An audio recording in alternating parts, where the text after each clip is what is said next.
Good evening, everyone, and welcome to episode 137 of Scotonomics. I'm speaking to you from a very wet and damp Dunblane. I hope it's okay where you are at the moment. We've got a really interesting topic to discover tonight, and I think the timing is pretty perfect considering the Community Wealth Bill was passed in Parliament this week. We're going to be looking at a framework that really sets to kind of practically deliver the ideas and the concepts of the Community Wealth Bill, and that's something called the Communities Delivery Framework. And we have the author of that, Stephen Hunter, who will be joining us in a couple of minutes. But first, as always, when I'm lucky enough to have her on the show, is a hello to Karen van Sweden. Hello, Karen. Nice to see you. Hello. How's it going? Yes, all very well here. And you? Yes, well, our viewers might have heard that Aberdeen has now had rain for 22 days. So, yeah, that's pretty dreary and not good for your psyche, but it's much tougher on the farmers, of course. Yeah, well, we're here to brighten up everyone's evening. It really is a great day having passed the communities, the Community Wealth Building Bill. But as we said in our Scotonomics newsletter that went out on Monday, we really need to make sure that these words are backed up by deeds. And that starts at the Scottish Government and then works all the way through the organisations who have pledged their support or who are now legally obliged to support that idea. So hopefully you're aware of community wealth building, but I am going to make sure that we don't throw you in at the deep end, because we're going to ask Stephen to explain that concept before he goes in to the framework. But as a short introduction, Scotland's on the verge of a historic shift. The Community Wealth Building Bill, currently processing through the Scottish Parliament, passed, represents an opportunity to reshape the way our communities deliver and benefit from public services. Yet this opportunity comes at a time of persistent underfunding of the public sector, with little sight that traditional financial resources will return to previous levels. Without new community-led strategies, many vital services and community assets risk decline. Well, certainly that's the introduction from the Communities Delivery Framework, and I agree with every single word. I'm really looking forward to delving a lot deeper into this. And to do this, I'm now going to welcome Stephen. Hello, Stephen. How are you doing? Hello, very well, thank you. Great. Thanks very much for joining us and for promoting the episode as well. I've seen it on a couple of platforms. We do really appreciate that. It's such a wonderful opportunity for us to be able to get this in front of more people. So thanks for helping us with that. Before we get diving into the details, do you want to just give us a little bit of background about you, Stephen? How did you end up getting involved in the benefits of community wealth building through this idea of the Communities Deliver Framework? Okay, so my background is predominantly operational. As a youngster, I was working on the St Andrews links, and then I moved off to the bright lights of London to work in luxury hotels. After travelling a bit around Australia and other countries, I've come back to Scotland, learned horticulture, garden design, and started my own business, where I witnessed the race to the bottom. A lot of companies kind of competing with each other. There's not a lot of money about in the economy. Everyone will do it 10% cheaper. You're trying to do things right, you pay your staff well, and develop now. It's a difficult landscape. So I was a bit down after that. I came out and started looking at all the wonderful things that were happening in the world, and thought, right, I'm going to get to my community and learn a bit about those, see what's happening locally. Came out to my community, and there was nothing happening. Nobody was really having conversations. And the places I did go, all I found was the fact that all these community facilities we had were at threat of being closed down. And I kind of saw, right, that was my goal. I suppose started there as like, right, I've got to try and save these local communities. From there, I ended up becoming the manager at Inch House Community Centre, which is a beautiful building in the south of Edinburgh, just behind Cameron Toll. Working alongside the council, which was a bit of a first for them, and it was a difficult arena to be in, but it gave me a real opportunity to see how the council operated, how the community kind of reacted to the community centre with services being taken away rapidly, and how their contractors interacted. There were contractors coming from different parts of Scotland to different jobs. Some, some were subcontracted from the main contractor, and just watching a slow kind of degrading of the facility overall, and then thought, there's a bit of an opportunity here, especially as the community centre was looking to go for community asset transfer, which is part of what community wealth building is.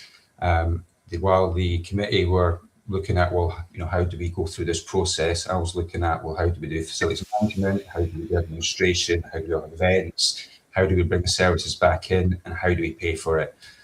So from there, I started patching together a bit of an idea, and that's where Communities Deliver was born.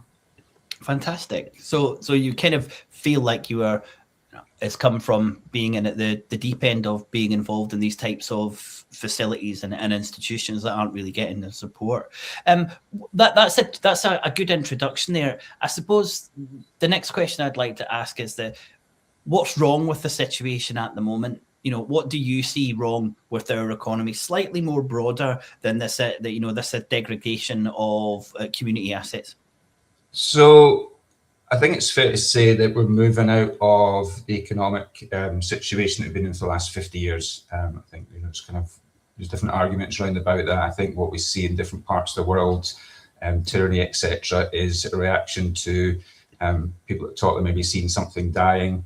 I think big finance and big business have worked together over that time to sort of snap as much of the economy as they can. Our economy's turned into a service economy. We've seen we're masters. We're seen as, well, maybe not masters of the world, but we were seen as excellent engineers, creators. I've been all the way around Australia, and it was really wonderful to see the amount of Scottish people that were involved with helping put Australia together. I was really proud of that. But yeah, so it's we've kind of changed into a service economy. Everything's been moved offshore. We bring things in. Local authorities have gradually outsourced more and more of their obligations that were previously done in-house to the private sector, who in turn have to make a profit while doing that. The third sector having to capture and care for the fallout from that. Those things that weren't put through in contracts, and that, they were to take that not through necessity, not through choice. So as we get to, the government's recognised that. They've tried to, through procurement, to try and get SMEs and the third sector involved more, going back to 2012 to the Public Contracts Regulation, 2014 the Procurement Reform Act, but it was still not quite working. We've got to a point where banks are too big to fail, companies too big to compete against. We've got local authorities having to do more with decreasing budgets. And, if you look at elderly and residential care, that's massive, burden on them just now. We've got SMEs that are struggling, as I mentioned earlier on, the race to the bottom. We've got the Scottish Government, which is devising wonderful initiatives, but then often fail to back them up. On the paper it looks amazing, and wait to see what comes from that, and nothing really comes from it. We've got central government. I think they're running a household budget, so they're not really making the best of the opportunities that lie within that. And I think there's just a general lack of vision, like in the mid to long term. It's not, we're always fighting what's happening now and maybe a little into the future. If we look like 2050, it's all about environmental stuff, which is really important. But what are the big things we're aiming for? Let's start creating some dreams and aiming for them, and it's not really happening. But on the backdrop of that, there's this the huge elephant that's growing bigger every week, bigger every day, and that's AI. If estimates are right, the next 10 to 15 years, we're looking at maybe 25 to 40% of jobs that exist now are gone. So how are we addressing that? How are we going to retrain, reorganize, and create new opportunities for what's ahead? Is that community wealth? Is community wealth building? Is guaranteed income part of that?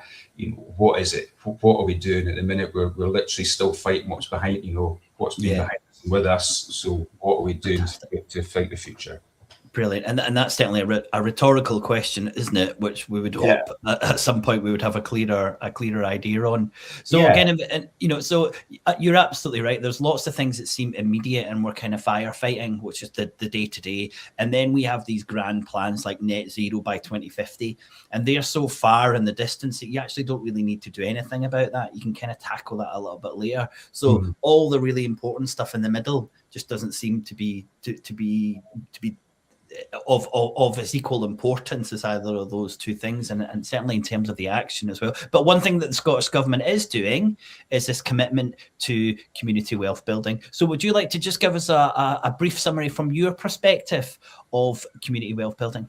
Yeah, I should say off the back of what I've just said, there are those negative things. I happen to think we're living through one of the most exciting times in human history. We've got this whole new opportunities like opening up a roundabout us, and the community wealth building is part of that. And the bill moving through Parliament is excellent. Great opportunities for communities, for small businesses, an opportunity to kind of rebuild what our economy is, and maybe start to look at what those bigger opportunities are. We hear about energy, manufacturing, and there's different opportunities. So what are they? If we're going to be like, we've more or less moved into the service economy of relying on hospitality. How are we doing that? How are we looking at food sovereignty, and things like that? So community wealth building can be a great part in how communities can continue, if they can organise properly, can come together and do something really special with that. So yeah, I think the bill in itself is really great. Like, I know there'll be a lot of critics saying it doesn't go far enough, and absolutely, we should do better. We should straight away start looking, what the next stage is, how we're going to improve that. What are the things that people have highlighted already that we're going to fall short on, and start to look at how we address those in the future. But we've got a great starting point, and the people that are working behind that, within the government, within the different organisations, people like Neil McEnroy have done an outstanding job, and we should applaud them all. But let's not kind of sit back and say, okay, that's that done, because it's not. We've got to start, pressure testing it all, and see where we can do better. Brilliant. Kieran, would you just like to give us a little bit of your thoughts on the community wealth bill as well? And then I think it would be really interesting to hear from you the need for much more kind of community involvement, because obviously your role as a councillor. And then we'll go back to Stephen and get a lot more detail around his community delivery framework. Yeah, I mean, if you've been following the social media about it, people all over the world are quite excited about the community wealth building bill. And, I met Neil McEnroy in the Blue Drill Hall in 2016, 2017, and heard him talking about the Preston model there, and was really deeply impressed by it all. And of course, now that years later, the fruit of that has been born through this bill, which is fantastic. I'm really happy to see all that happen. I guess for me, I work with a lot of volunteers in my area, and some of them have applied for money, given themselves a wage so they can do volunteer, or rather they can work within my ward and help people within my ward. And they're very active, a lot of the people in my ward. They do an awful lot. I guess my standout question to you is, what have you done that you think you could teach them? And I would be wanting you to sell that to them, because I will show them this film afterwards. I think in general we've settled for mediocrity. Sorry, it's just, we look around and it's just like, well, that'll do. And I think that's a thing of, we have to raise our standards. And I think we've got to look around for the people that you can actually speak to, that can do stuff like that. So you as a councillor, and with the rest of your councillors, you've got some power, but you can only do a lot of the time what you're being asked to do. And there has to be, not just from volunteers, from us all as citizens, like we have to be pushing government, whether that be local or national, to start doing something better, because they won't do it otherwise, and it's so, I don't think it's not just necessarily down to volunteers. But yeah, for me, as it literally is just a fact that I've looked around and kind of started to try and see the broader picture, like start to see where the what the causes are, rather than always just trying to deal with the effects of that. And if we can kind of dial it back to those points, then we can start, each and every community can start to build something better. I think when you look at kids that are playing up in the area, like we get loads of kids tearing around Edinburgh on dirt bikes or on electric bikes and stuff. Well, let's wind back and actually see why they're doing that. It's because they've nothing to do. So can we create as communities, as opportunities to get them out to places where they can ride them? Let's get that energy out of them. So let's satisfy what they're doing. Or with anything, like let's go back and look at what the source is and try to actually start to deal with that, rather than us always having to fight the effects that hit us. I'm going to take you to a specific example that you've put in the paper, which is the creation of cooperatives or local cooperatives, which is obviously a really important vehicle for a local area to compete with national or even international companies as well. And so, I think this is a really important idea. And, It's getting people to find the time to put the initial things in motion, which often requires volunteering. But, you know, potentially you could then eventually build up a cooperative, which is going to then pay people, etc. Have you done this within your community centre? And what have you learned from this so far as success with procurement? So when this kind of came back when I was, when I had my landscaping company, you know, we're really struggling to deal in domestic market. So I decided to look into procurement. I went along to all the training schemes. On the last, you know, the government were running training about what procurement was and how you do it. The last one, I was sitting next to a guy who was come up from Dumfries, and we got chatting, and he said, "Well, like, who do you? What your background? What's your business?" And I said, "Oh, like, small business, 5 people, we're landscapers." And he laughed and he said, "What chance have you got against a company like the one I work for?" He said, "My job is to go after these contracts." You know, which really wound me up. And actually, I shut down my company just off the back of that. So going into to the community centre, and it was, you know, when I saw these other companies coming forward and doing different services, and I kind of, you know, realised, well, actually these companies are just joining the same procurement process as the rest. But if we're gonna compete with these companies, then we've got, you know, national companies often, we've got to start acting like them. And that's the problem with community groups, is they're alone. You know, like, I think like with Thatcher, you know, she kind of turn us all into individuals, and within our communities, it's all these groups, and they've often got, you know, they've got their specified kind of reach of what they're trying to do. But outside of that, it's very difficult for others to get in. So it's like, well, how do I create something we can all kind of work together? And to get people involved, I think you've got to do one of 4 things. So you've either got to make life easier, make life better, save the money, or make the money. And if you can hit one or more of those with an idea with somebody, then they'll change what they'll do, and they'll actually get involved. You know, when you're looking at community groups, sometimes, you know, if you're looking at our community centre, people wouldn't get involved. And, you know, often they say, well, why would they? There's nothing for them. You know, there's no youth work, there's no groups, you know, we'd have like events here and there. But day to day, if you want people to give up their time, then you've got to give them something back. And that's why it was important for me with these corporates I was doing, national entities controlled locally, and the profits, the operational dividends, the extra dividends go back into the communities. So that well, let's take a stop there. Yeah, no problem, because I just feel like we've jumped into you explaining a little bit about the framework. So I think it's important for us to kind of just stop now and say, we've all identified the problem here. You've come up with what looks like a very good framework for some of the solutions, and this is a communities deliver framework. Now we're going to have a link to this. It's not a huge document either. I mean, it's very detailed. It covers lots of areas. It's only around about 30-40 pages, but, you know, with big font and nice pictures, so it'll only take you half an hour to get through, and I do thoroughly recommend that you do that. So you've got this framework, Stephen. I'm going to encourage everyone to look at it, but would you like to just give a brief summary? We've explained where we are.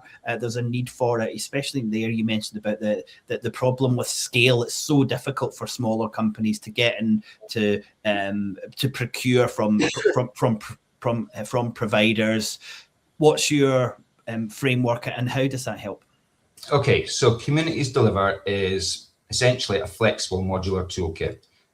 Offers solutions and services to individuals, communities, the third sector, the public sector, and the private sector, both for small businesses and for large. You know, it'll kind of a lot of people think I'm trying to sort of attack bigger companies, and I'm not. We can offer them a lot, you know, overall. So there's 2 tiers to this. The first tier is a series of 12 workers' cooperatives, national entities, locally controlled. Those dividends are paid to the workers, and the surplus are then paid back into wealth funds of the communities they were earned in. That means that if a community is providing more of the workers, which are often poorer communities, that means they're getting a legitimate income into their communities to do whatever they want, whether that be, you know, add new services like youth work, where they want to make improvements. You know, that fund sits there and they can do whatever they want with it. So it's a service provider. It's an employment agency for all the different specialties that they're covering. Their training body, and their volunteer management, or manager, sorry. I intend them to be procurement experts and leaders of outcomes. So we want to be setting the standards for other procurement contractors to be, coming up to.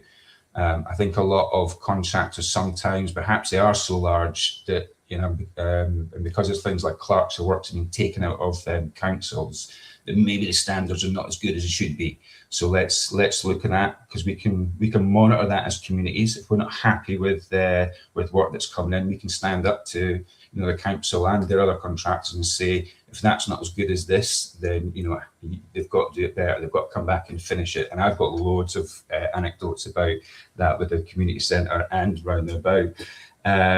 We offer services to communities all over Scotland, but we don't look to come in as like, right, we're here, we'll take over, tell us what you need and we'll do it. That's not what this is about. This is about us coming into communities and helping. And just to clarify, Stephen, when you say services, what services do you mean? So services, do you want to go through some of the cooperatives so people can get an idea of what those are?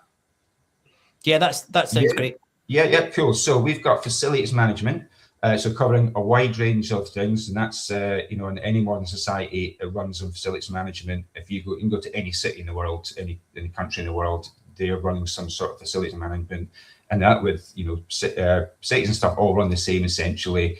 This is not rocket science. There's nothing new. Sure that things are evolving, but ultimately, cities pretty much run the same. So the first, facilities management. The second is elderly services and social care. Sorry, Stephen, again, and that is what type of services is facilities management? Oh, so everything from janitorial, so like security buildings, cleaning, works like joinery, electrical, plumbing, fixing glass.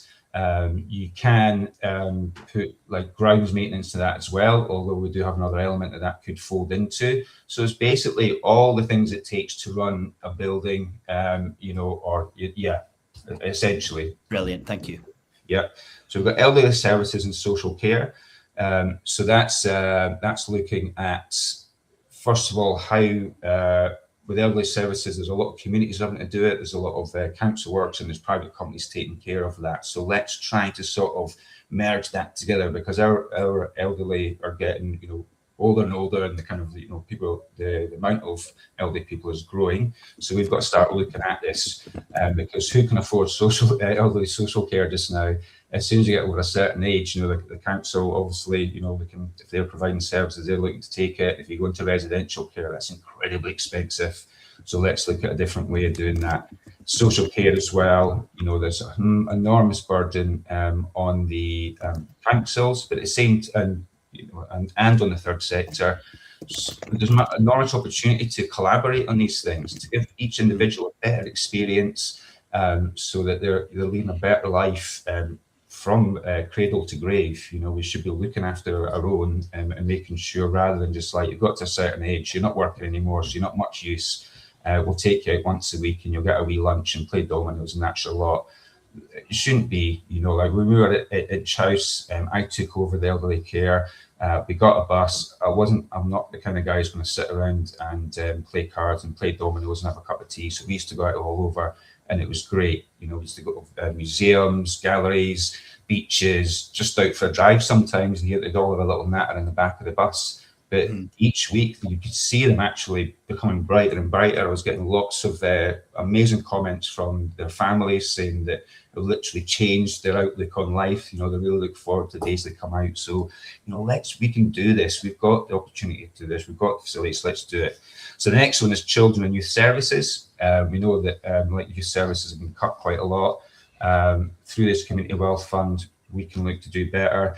The way I would see it is, if we can get better control of our community around about us, and we have a community wealth fund, then let's start to do that, because youth work is incredibly important on all different ways. And I'd really like to link up youth work with school work, so they can run projects in the summertime, and in the wintertime when they're on holidays. Let's link them up with big businesses. If they're looking to attract children that come out of school to work for them, well, let's attract them into the kind of jobs they want to be doing. So let's have relevant projects that we can run alongside the schoolwork, so they can see if they're doing certain projects in maths, whatever, what that actually means on the ground, the job. Yeah, well, to say we're certainly getting the scope of what you're kind of encompassing, which is really large. You just want to kind of just very briefly give us the other ones, because I'm really sure. keen. I'm really keen to hear from Kieran in this kind of like, if this works, how would this work in Aberdeen as a councillor? What would you think the local authority would be interested in? So just okay, I'll run through the last one, Stephen. Yeah, I'll run through this. Okay, so you got gardens and green spaces. That's essentially looking after horticulture. If we can take control of the parks, etc., from the council and run it as a community entity, I think we can do a lot better. Streets and neighbourhoods, that's all the things you see around and about, keeping things clean, making sure the bins are empty, looking after like things like traffic wardens. Why don't we run the contract for traffic wardens, which is an enormous contract to the councils throughout Scotland, and look for those little attention to details bits that are often missed. Venue management. So we have lots of organisations in the third sector struggle to manage a venue in all different ways. So we have our list of services. We can do full encompassing taking over, or we can do individual servicing, which could just be marketing on online. We've got events and hospitality management in an event city. If we're looking at the city as a whole, more and more is going towards events and hospitality. So let's become the world leaders. We've got enormous opportunity, especially through the tools we can create through community wealth building. So let's go for that. Waste management, there's different elements to that. One is, it's enormously important how we deal with waste. And I don't think, and I think there's lots of backing for this, that we're not quite dealing with waste as good as we could be. As you look in the city centre, there's lots of private companies going with enormous trucks in the low emission zone, and they're picking up a couple of bins in that street, going another 2 streets, picking up another bin, and there's lots of them. I mean, there's so many enormous vehicles going around. Let's look at how we can rearrange that. Not take business from these companies. Let's just rearrange how it's done, so it's all done a bit more efficiently. We've got construction and community design, which helps to increase the quality on new homes, because I don't think it's fair that someone buys a new home and it's a bit of a Russian roulette, whether they're going to have problems that are hiding away or whatnot. And community design as well. I don't think our new schemes are designed with communities in mind. They're always designed individually. So let's look at being able to play a part in that overall. Temporary structures, that's everything from gazebos for an event to structures for construction, which, as you see in the plan, I want to, if we're looking on rebuilding parts of the Highland, well, let's look at creating holiday parks from these afterwards.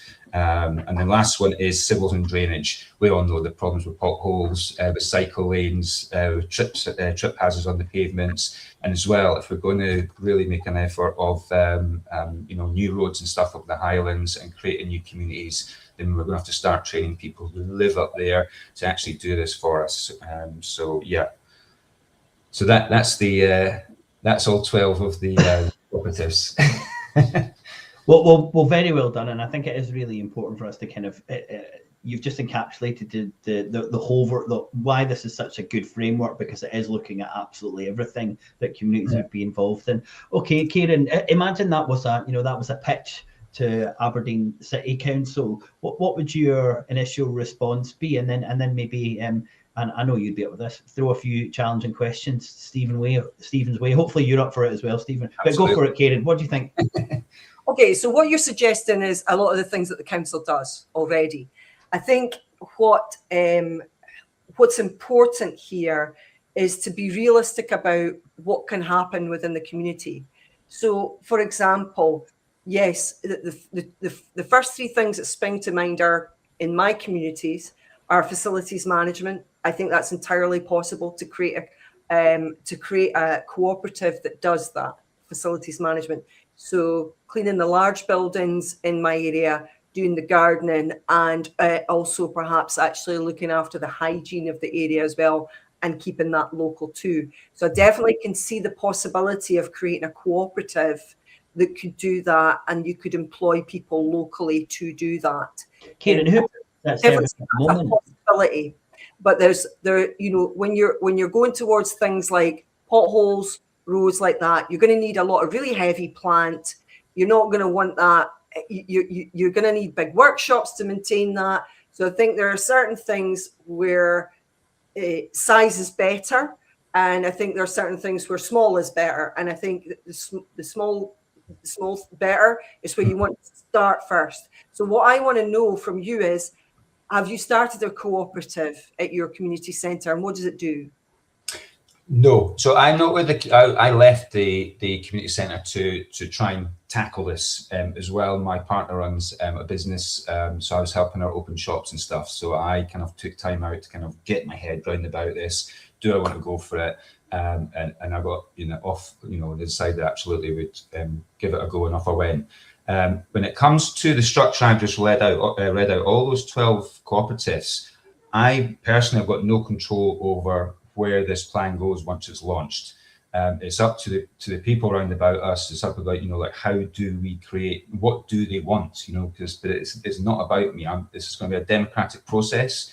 It's about getting people involved to see what it is they want. You're absolutely right about potholes and stuff, but I wouldn't suggest that that's done at a macro community level. You're absolutely right. They will need to park places to look after these vehicles and all the rest of it. But if you're taking over council facilities, so say just now they've got a depot on the train line as you're coming out of Haymarket, you'll see there's a depot there, and they've got various depots round and about. These things all exist already. And the fact of the matter is, these operations, whether they be provided by the public sector, the private sector, or the third sector, they're already being produced by our communities in one way or another. I mean, fundamentally, your council is your community. It's it's how. What do you think that needs to be more localized? That's currently so in Aberdeen. Obviously, we have a council in Aberdeen. It's 7,500 people are employed by Aberdeen City Council. But me and William are both very much fans of subsidiarity. And, for example, with my community councils and other voluntary bodies within my area, if I see funding coming up that is emailed to me, I just forward it on to them, because they will then in turn apply for those funds. Mm-hmm. What I'm trying to work out is it then better for some things that they just form a cooperative, and then they don't have to keep applying for funds, and they create the wealth themselves. And that's what I'm trying to work out, if that's a better way to go for certain things. But is this the Scottish Government then going to create another separate fund for community councils to then apply for things like this, where they're going to create really local entities that are going to deal with really local problems? Mm-hmm. Okay. So I think it's there's a lot of pressure on third sector when it comes to funding, because each time a fund comes up, everyone's jumping on it, and yes, I'm very aware of that. Apply for those, and the people that receive them are looking through 100. The last fund I put in from, I got let back saying there was 100 applicants for it. So it's a real tough battle, and I think we need to try and change what that is, just so we're not wasting so many people's time. And at the same time as well, I saw Paul Lawrence of the City of Edinburgh Council saying a lot of his team spend time going after central government contracts, building parks and stuff, and they're wasting their time doing that. So it's a nightmare. So as far as the model I've got here, so if it's, say, your community, and say they want to go after facilities management, so communities will come up to them and say, well, what it is that you're trying to create within here? What contracts are you going after? What other demands do you have in your area? What other things are already going on? Because there's already third sector organisations that employ cleaners and stuff. There's local contracts in hospitals and all the rest of it. So let's look at kind of an area roundabout and just see what we can start to grow from that. But if you're going after procurement contracts, I mean, there's lots and lots of money when it comes to facilities management. And I'll stick a bit of a irony alert as the fact of, if you look at the fact the Scottish government building, St Andrew's House in Edinburgh, and the Scottish Parliament are actually cleaned by an English company called Mighty, and they, when that one company through the Scottish purse gets between 60 and 90 million pounds of income every year.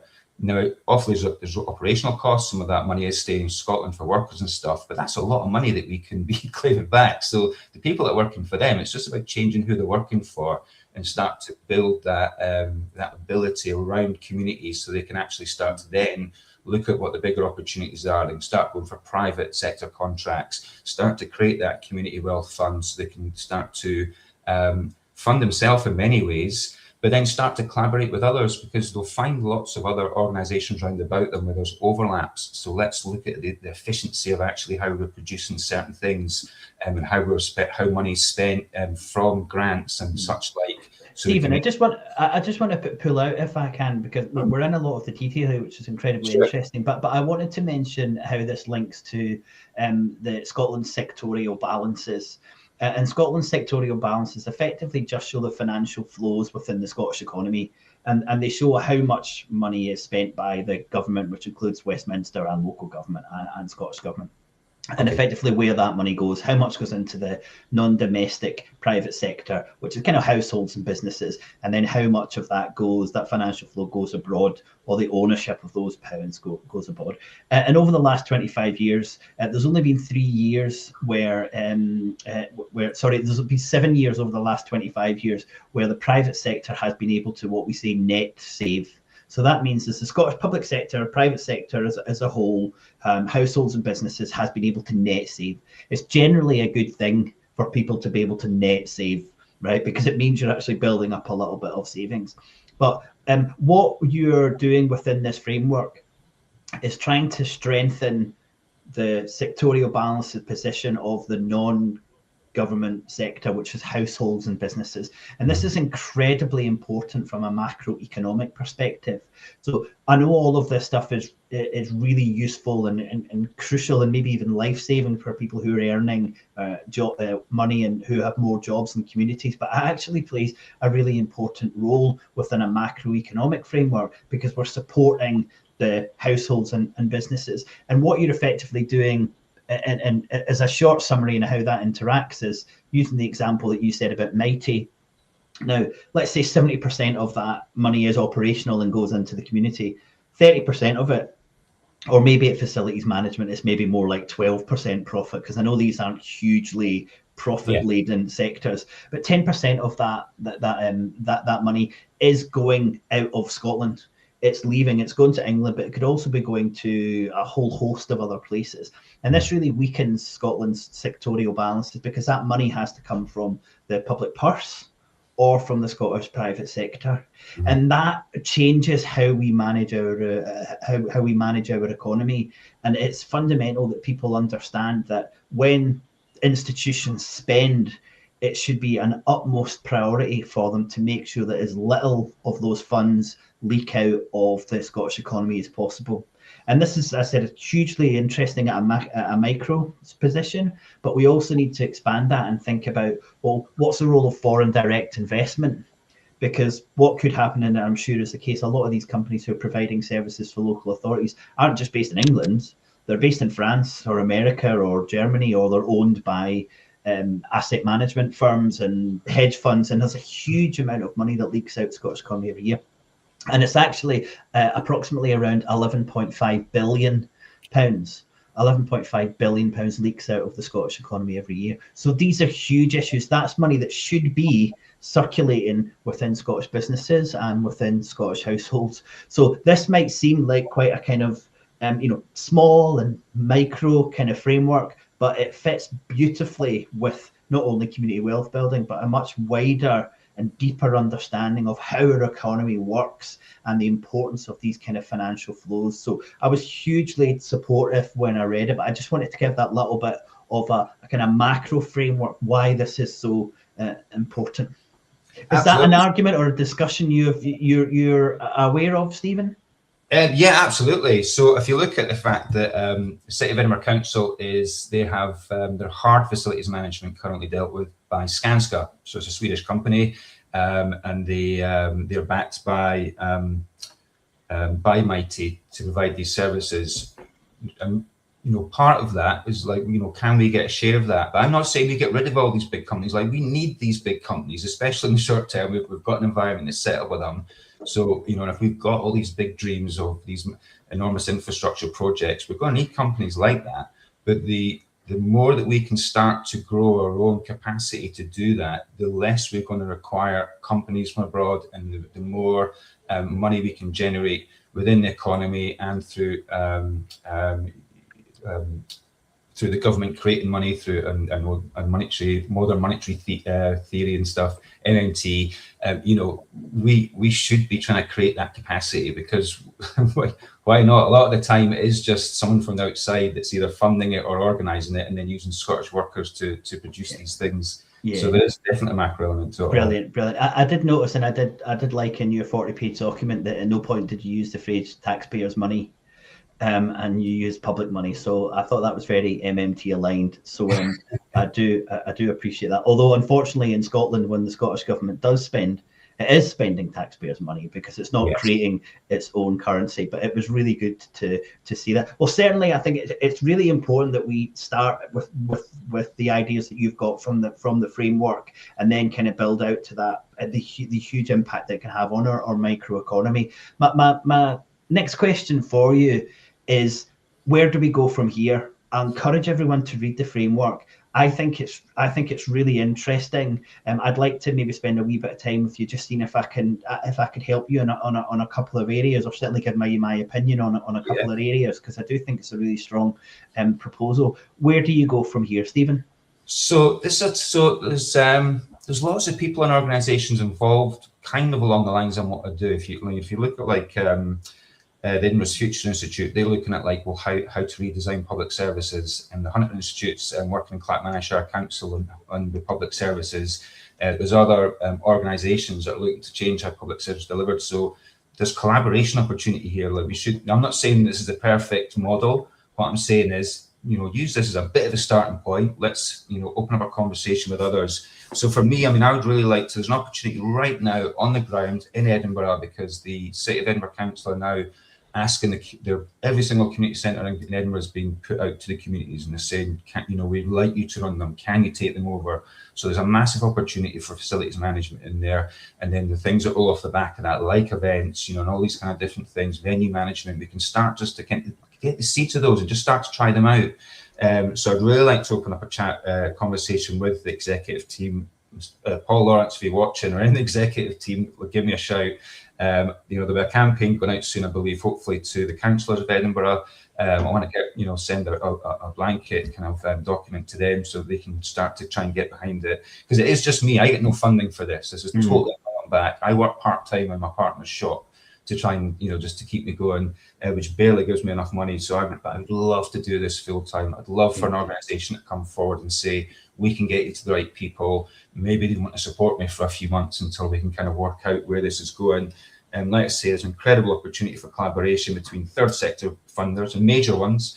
And when I say that, like, this is not just about digging a hole and throwing money in it. This is about, if we can get this going, it actually generates income. So let's do it. Universities and colleges, let's get them involved. Let's co-produce this thing with local authorities. I don't want to be working against anybody. This should, everybody sees there's benefit to this, and let's get rocking on it. What about the community development funds? I'm trying to remember the organisation, but yeah, the Association of Community Development Trusts. So I don't know that one, to be honest. I feel around, because there's not a lot of, when you're an individual come up with a social economic proposal, there ain't a lot of funding about for that. And you can try as you might to try and twist and bend kind of other funds into it, but it's really difficult. So it is going to take, CEOs of some of the big funders to say, let's have a look at that. Even like the Joseph Rowntree Foundation, they put out a poverty report every year. Yeah. I could crack at addressing that. Yeah. I definitely think the Development Trust Association Scotland is worth you looking at, because I think they're doing some of this, and I think your framework would fit really well with the work that they do, which is to effectively they're the association for community trusts, community development trusts in Scotland. So I have actually spoken to a couple of those. One was a trustee a while back, and he was saying, I can't help you. And I have spoken to someone recently, but that was more in line with operational and kind of, would you support this as an organisation? Because obviously they've got people who are trying to take community asset transfers and all sorts of types of building. And the big problem they've got is, the same as what I was looking at community centres. How do you run it? How do you make money? There's all these different problems. And if you can't their thing probably is if you can't do it, then it's dangerous for you to take on. Because Karen and I interviewed their chief exec last year, and she was saying one of the issues was that the communities are taking on these big assets, but they're taking them on themselves. Yeah. And there is a lack of ability to spread that risk.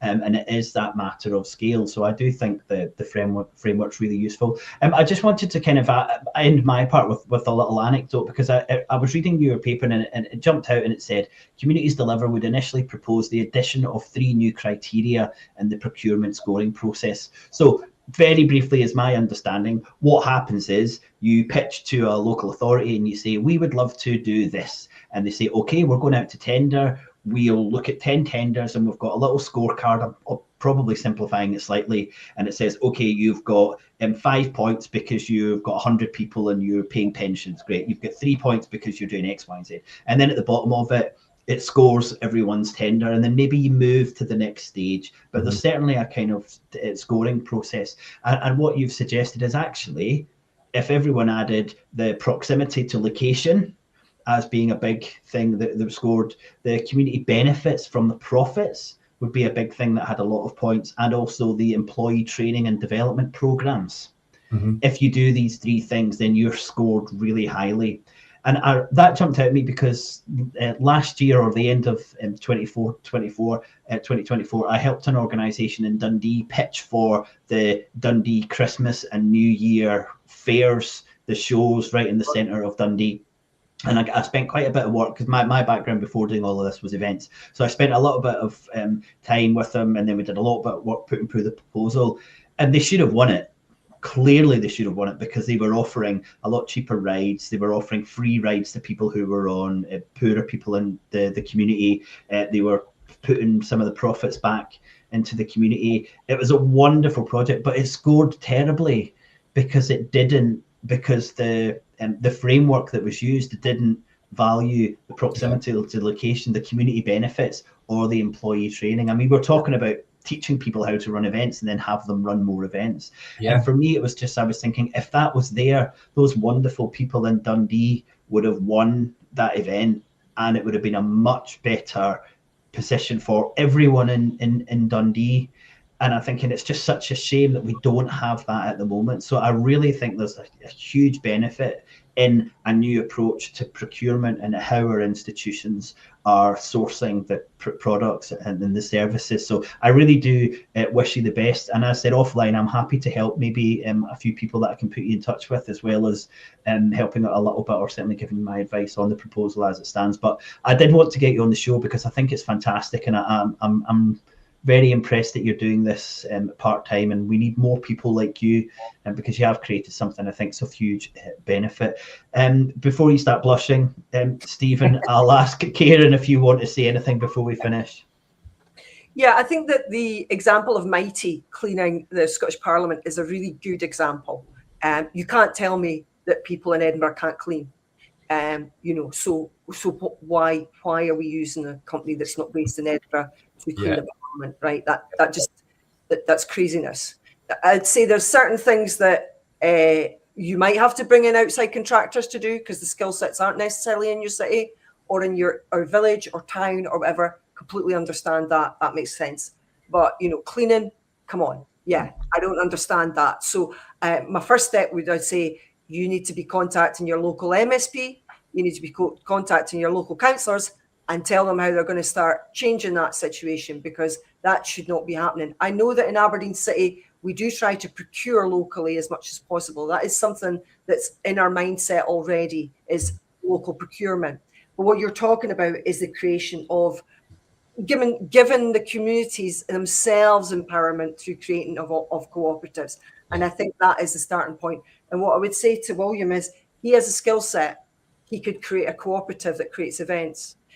He could mentor other people into how to do that. And that's your starting point. You've got people who know how to do this, and then they start that cooperative, and then they get going with it, and they create something through their own expertise to start off with. And I'm thinking within my area, I'm going to talk to my community council about this more, and look at maybe working out what the skill sets are in the area and finding out that would be my starting point with this. But I think it's definitely something from this interview and from your paper that I'm going to go off to my local community councils and talk to them about. Definitely. Yeah, and don't forget, everyone, like in Scotland, the elections are coming up soon. You're going to have all these political people who are standing for election coming to your door, ask, put it to them, just say you've heard about this. That is me. I am a politician. So it's my responsibility to represent the people in my area. So yeah, but it's also that I interact with them and try to make their lives better through bringing ideas as well. Yeah, I certainly think this is good enough to start from a position where it could it could be something you would find in a political party's manifesto. There is you have done a really good job, Stephen, and all power to you. And Kieran, to pick up on your point, that's exactly what I tried to do in Dundee. We tried to say this will be a cooperative, we'll set everything up, but without any kind of support or funding from the local authority, it makes it really difficult. And this is why it is really important. It's a bit kind of the horse and cart, isn't it? Where it goes first. But all power to you, Stephen, and best of luck with it. Thanks so much for joining us. As far as I can see, literally everything we need already exists. Like, it's just a matter of just arranging what's there. The organisations that can help. There's government officials. There's a community health building bill. Like, it's all there. We've just got to do it. And in relative terms, this is pretty easy. Like, it's not difficult. Let's just get the right people in the right place, and around the right table, and just start getting this sorted out. We can really make something like this fly. Brilliant. Even there is someone who's watching has said, can you please pass on my email address to Stephen? So I'll drop that in now, and I said, I think we've both agreed to help you best we can. Hopefully, if anyone else is watching, please do. Stephen, how do people get in touch with you? You can do stephen.hunter@communitiesdeliver.co.uk. Please be aware, there's a website, domain, it's been bought. There's no website yet. It is coming soon. Just be mindful, it is just me. I need kind of direct help at the minute. I can't deal with people saying, "Oh, I want you to come and look at this and stuff." I can't do this yet. It's just, I need someone to help me get to the next level, and then I can start coming out and actually giving that help. Great. Well, best of luck. Hopefully. Thank you. Thanks again for joining us, Stephen. Excellent. Bye for now. Oh, hopefully, will we see you at the Scotonomics Economics Festival? Absolutely will. Yeah, I was going to think about putting on an event. I'm not sure that's going to happen because you've actually got such an amazing lineup of people. I don't think I want to miss out.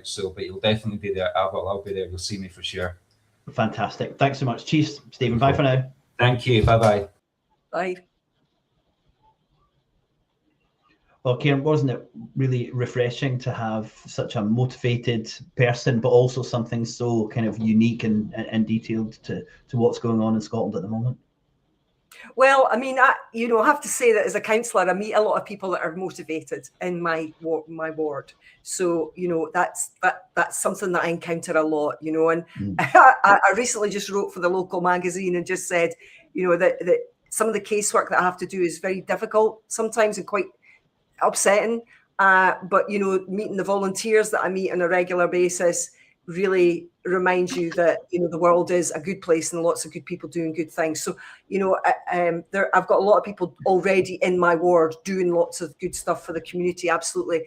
But I've certainly got some ideas from Stephen and what he was saying, and I think with the bill what will happen is that money will be directed towards community wealth building, and those people who are motivated within my areas will be able to apply for the money with the idea for community wealth building. But fundamentally, it is crazy that we're implying Mighty to do the cleaning for the Parliament. Yeah, this is a really bad example of what not to do, because a percentage of that money is going to leave Scotland.